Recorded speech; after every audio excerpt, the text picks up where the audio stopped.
today we are going to discuss about the structure of the male reproductive organ of the flower. We know that the male reproductive organ of a angiosperm flower is known as the androecium. This is the structure of flower, and in these structures are stamens. The whole stamens constitute the androecium or male reproductive organs, or we also call the stamen is the single unit of the androecium. Each stamen is consist of three parts. The longitudinal part, this is attached from the basal part is attached from the ovary or petals, is known as the filament, and the uppermost part is bilobed. It contains two chambers, is known as the anther, and inside the anther the connective is present. The connective is the structure which separates both lobes of the anther. It is made up of the parenchymatous tissues. Then this is the structure of the TS of anther, and the anther, it is composed of the anther sacs. The anther is a tetragonal structure consisting of 4 microsporangia. This is the microsporangia, and these microsporangia further develop and to form pollen sac. And inside the pollen sacs, the pollen grains are formed. These are the pollen grains, and the pollen grains are formed inside the pollen sac. And pollen sac is known in the initial stage is called the microsporangia. Thus, the pollen grains represent the male gametophyte of the flower. That it is a structure. The two lobes present in the anther, each lobe contains 2 microsporangia, or we know that total 2 chambers are present.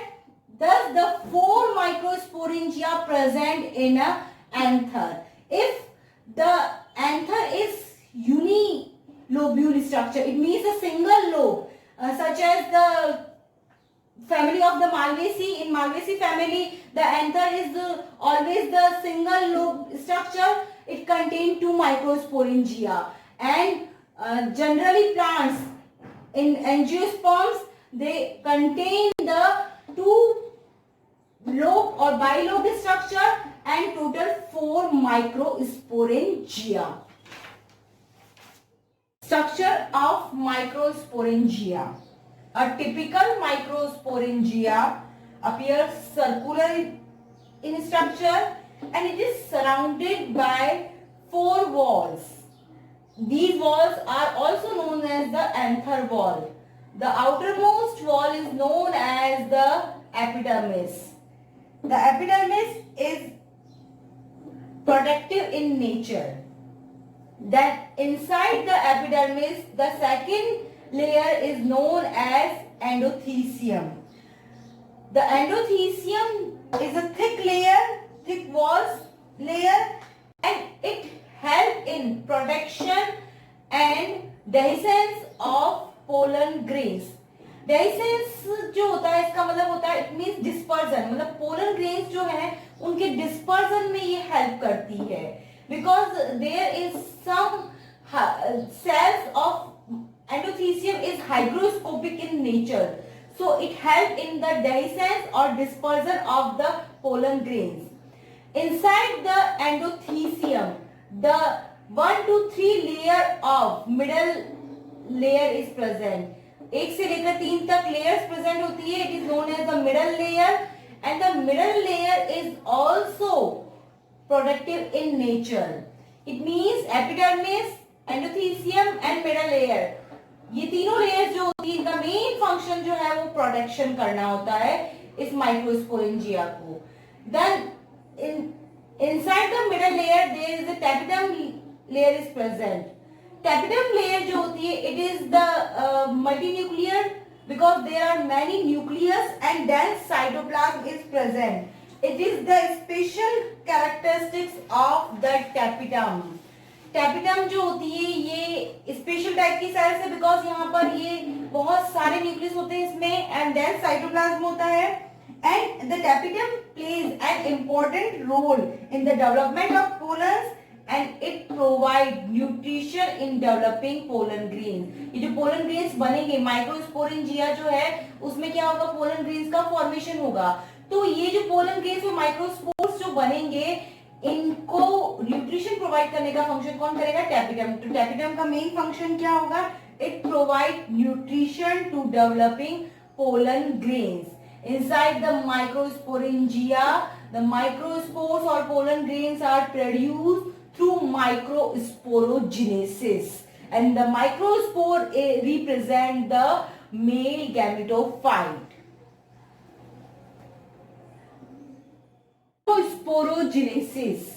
Microsporogenesis, it means the process of the formation. It means the process of formation of microspores or pollen grains from microspore mother cell or pollen mother cell through meiosis is called microsporogenesis. इस process के through जो है mail gametophytes जो होते हैं जिनको microspores कहते हैं एंजियोस्पर्म्स, उनका फॉर्मेशन होता है.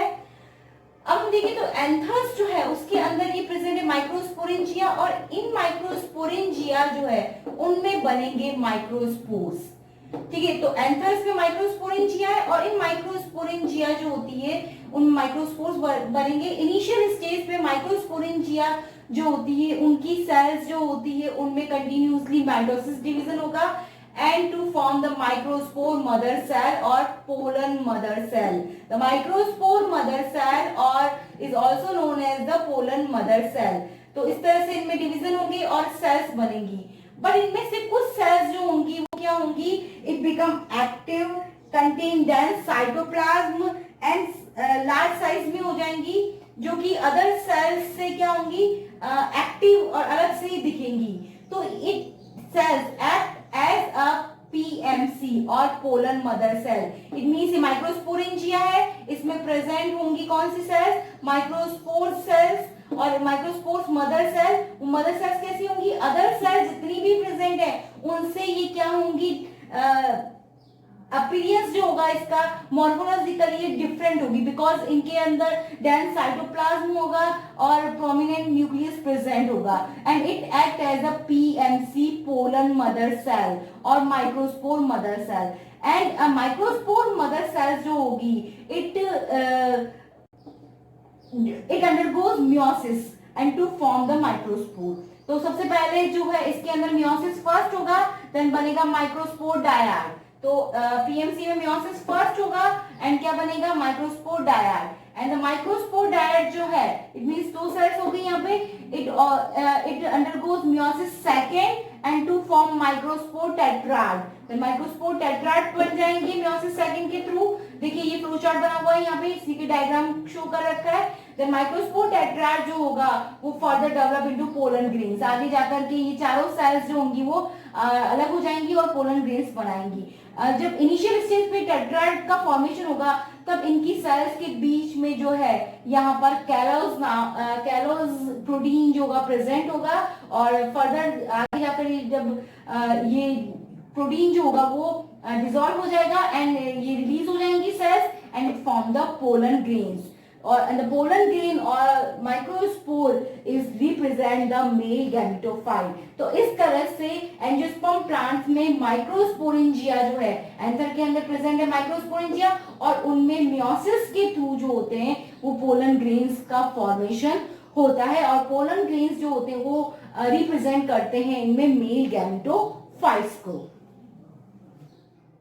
Pollen grains. The pollen grains represent the male gametophyte. It is the first cell of male gametophyte and the formation of pollen grains by meiosis, and this process is known as the microsporogenesis. Through microsporogenesis, the microspore tetrad are formed. Initial stage, the 4 cells of tetrad is connected to each other, and after the dissolve of these layers present between the tetrad and to form the 4 circular or spherical structure known as the pollen grains.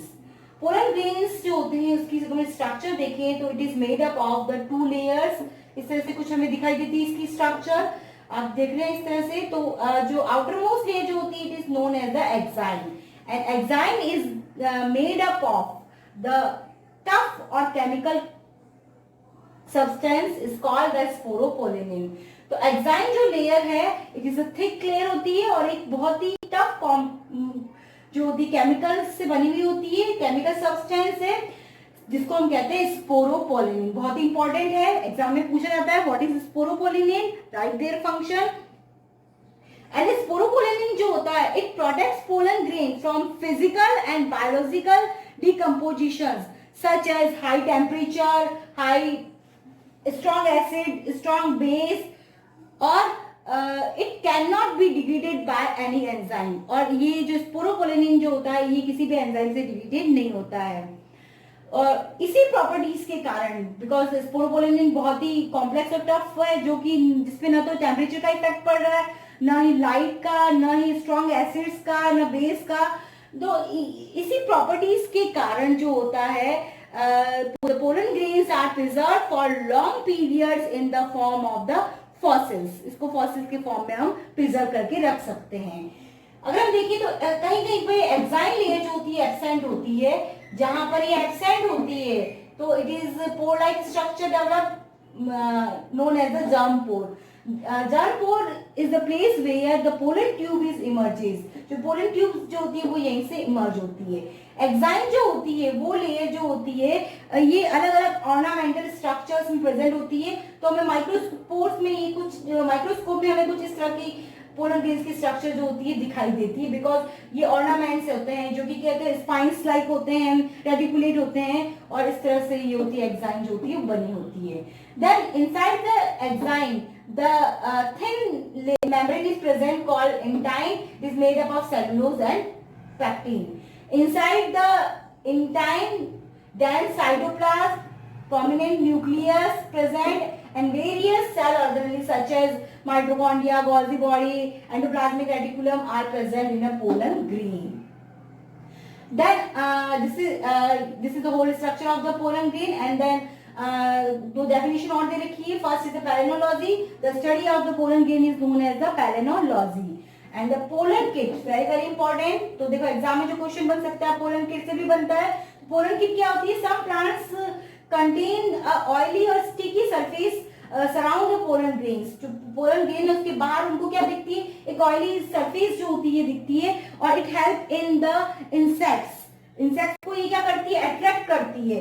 जो किसके लिए? Pollination के लिए. तो इसीलिए ये pollen kit जो होती है इसका मेन फंक्शन क्या होता है? ये इंसेक्ट्स को अट्रैक्ट करती है फॉर पॉलिनेशन. तो इस तरह से इनमें फिर क्या होगा? पॉलिनेशन हो सकता है. Of male gametophyte. How to develop male gametophyte?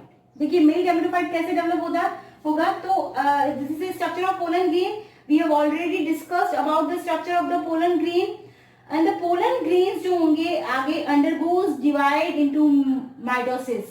Mitosis division होगा and to form two unequal cells. Initial stage it formed two nucleus, the vegetative nucleus and generative nucleus. And after this the cytokinesis occurs and to form two unequal cells. The first is the vegetative cell and another is the generative cell. The vegetative cell और generative cell जो है it is unequal cells है. दोनों ही cells कैसी unequal है. आप देख रहे हैं डायग्राम में भी आपको दिख रही है. ठीक है, तो ये unequal cells जो हैं तो इन दोनों में बहुत ही बड़ा डिफरेंस होता है. The vegetative cells जो होती है ये large in size होती है and the generative cell is small in size. The vegetative cells contain dense cytoplasm and the generative cells contain the large cytoplasm. The amount of RNA in the vegetative cell is more and the amount of RNA in generative cell is the less. And the vegetative cells जो का main function होता है it help in the formation of pollen tube and the generative cells जो होती है इनका main function जो होता है वो क्या होता है, it help in the formation of the male gametes. Then आगे जाके जनरेटिव सेल्स जो होती है उनमें डिवाइड होती है और बनाती है 2 male gametes. It is the 2 cell structure of pollen grain and it is a 3 cell structure of the pollen grains because generative cells जो होगी वो आगे जाकर के वो डिवाइड हो गई है and it form the 2 male gametes। तो इस तरह से यहाँ पर जो है पोलन ट्यूब जो होगी इमर्ज होगी।